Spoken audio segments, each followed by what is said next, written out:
Hey guys, welcome back to Auto Repair guys. Thank you guys for watching and subscribing to the channel. Today will be super helpful video guys to any of you having a Hyundai Kia guys, and especially if you have the GDI engine and you want to know what are the symptoms of bad purge control valve. Stay with us, we'll explain how it can affect your car and how you may not pass emissions and all that stuff. All that will be covered in this video today. Also, we will explain how you can test easily purge valve guys, and number one thing that goes bad, so make sure to stay till the end and we're going to talk about that as well. Before we start, let me tell you a little bit about us. Every single car we get at the garage, we try to make at least 200 to 300 free repair videos. Why? Simply because our mission in the shop is to save you as much money as we can.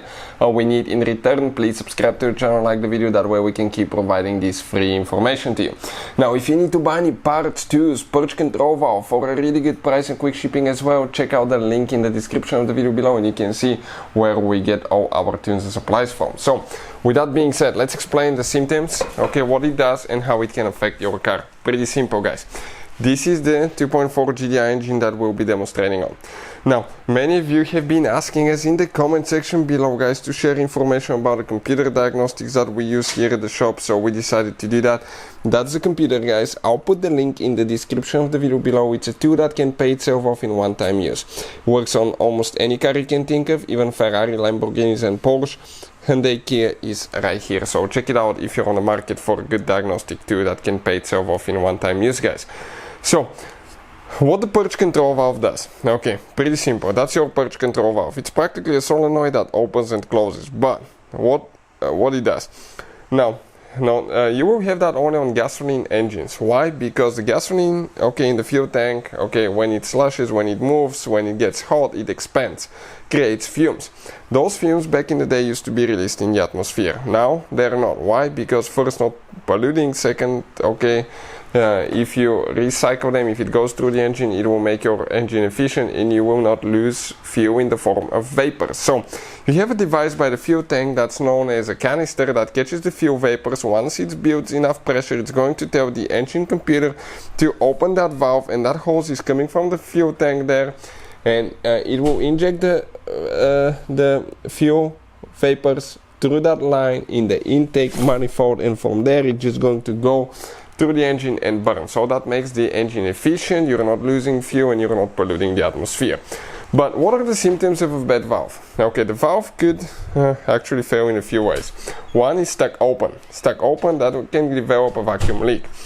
What that means, if it's stuck open, your engine may be sucking more air. As a result, you can get the fuel light on for lean fuel mixture, unstable engine operation, misfires, okay, codes such as P0171, anything from P0300 to code P0304, so you can get these codes easily guys. Now, another thing, you may have a hard time starting the car because if the car is getting more air than it needs, okay, it may take a little bit longer to start. Now, what else guys? Check engine light on. Okay, you can get a check engine light on and code relating to a purge valve, anything from P0440 I believe to code P0444. It could be related to that valve as well.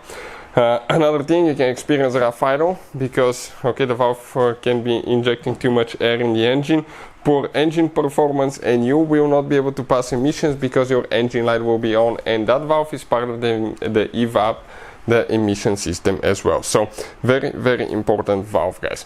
Now another thing, it can get stuck close, and if it gets stuck close it will not open. You start building fuel pressure in the fuel tank, it will detect that you have a high pressure, so you may even get a different code, okay, like building in pressure in the fuel tank, and as a result you have a special valve on your fuel cap that will release that pressure in the atmosphere, but okay, again, you will fail emissions. So if that valve fails, engine light on, rough idle, hard time starting the vehicle, poor performance, and fail emission test. Hopefully the video will be helpful. Thank you for watching, and if you want to see how to test it, we'll have the video on our channel. See you guys next time.